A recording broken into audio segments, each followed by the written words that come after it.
Bonjour Dominique la coccinelle. Bonjour Celle l'abeille. Bonjour. Bonjour tout le monde. Aujourd'hui nous parlons de la reproduction. La reproduction, mais qu'est-ce que c'est? Pensez au verbe reproduire. Si je veux reproduire quelque chose, par exemple je veux reproduire un dessin, je fais un premier dessin et j'en fais une copie. Donc la reproduction c'est une copie de quelque chose. Qu'est-ce que c'est quand on parle de reproduction animale?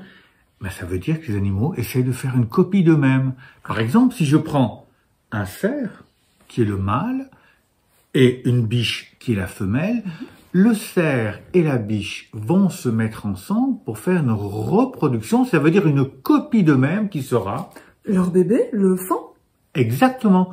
Comme par exemple, le coq, qui est le mâle, va se mettre avec la poule, qui est la femelle, pour faire une copie d'eux-mêmes qui sera... Le poussin. Exactement. Ça ne sera pas nécessairement une copie identique au papa ou à la maman, mais ça sera un petit bout des deux Un mélange. qui fera cette copie de la poule et du coq ou de la biche et du cerf pour le faon.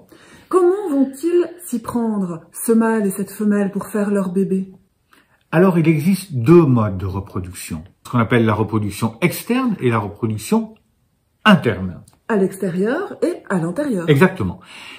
Dans l'exposition, nous avons un poisson qui s'appelle le poisson globe qui, lui, utilise la reproduction externe. Alors, par exemple, la femelle va déposer ses ovules à l'extérieur d'elle-même au fond du sable et le poisson globe mâle va déposer sa semence, donc les spermatozoïdes, sur les ovules qui sont déposés au fond du sable. Et ce qu'on appelle la reproduction externe. Ça veut dire que dès que les spermatozoïdes vont rencontrer les ovules de cette femelle, il y aura ce qu'on appelle une fécondation. Fécondation, donc il y aura ensuite des bébés. Exactement. Et les bébés vont naître comme ça, complètement à l'extérieur de la femelle, dès le départ.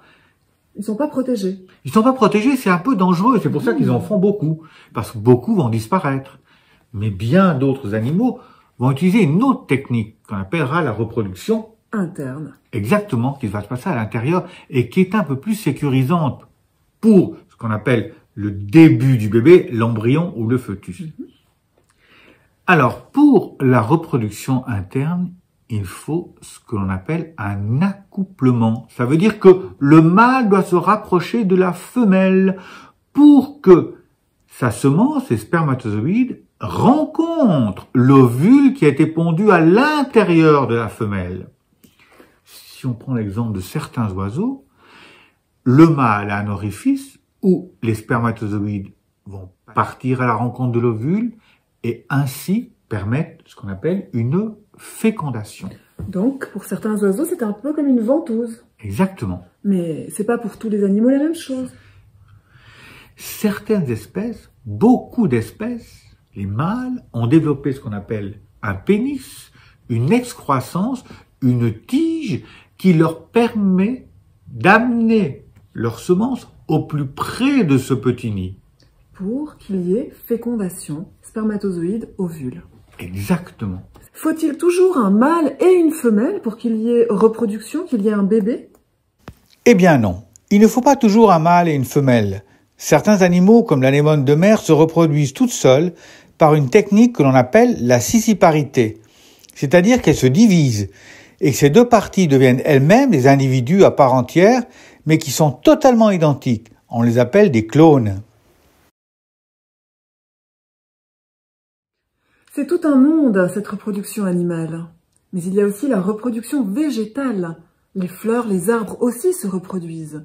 Et nous, les insectes, nous aidons à cette reproduction. Et ça, vous pouvez le découvrir dans la salle des fleurs de l'exposition. En direct de la Maison de la Nature, c'était Celle l'abeille et Dominique la coccinelle.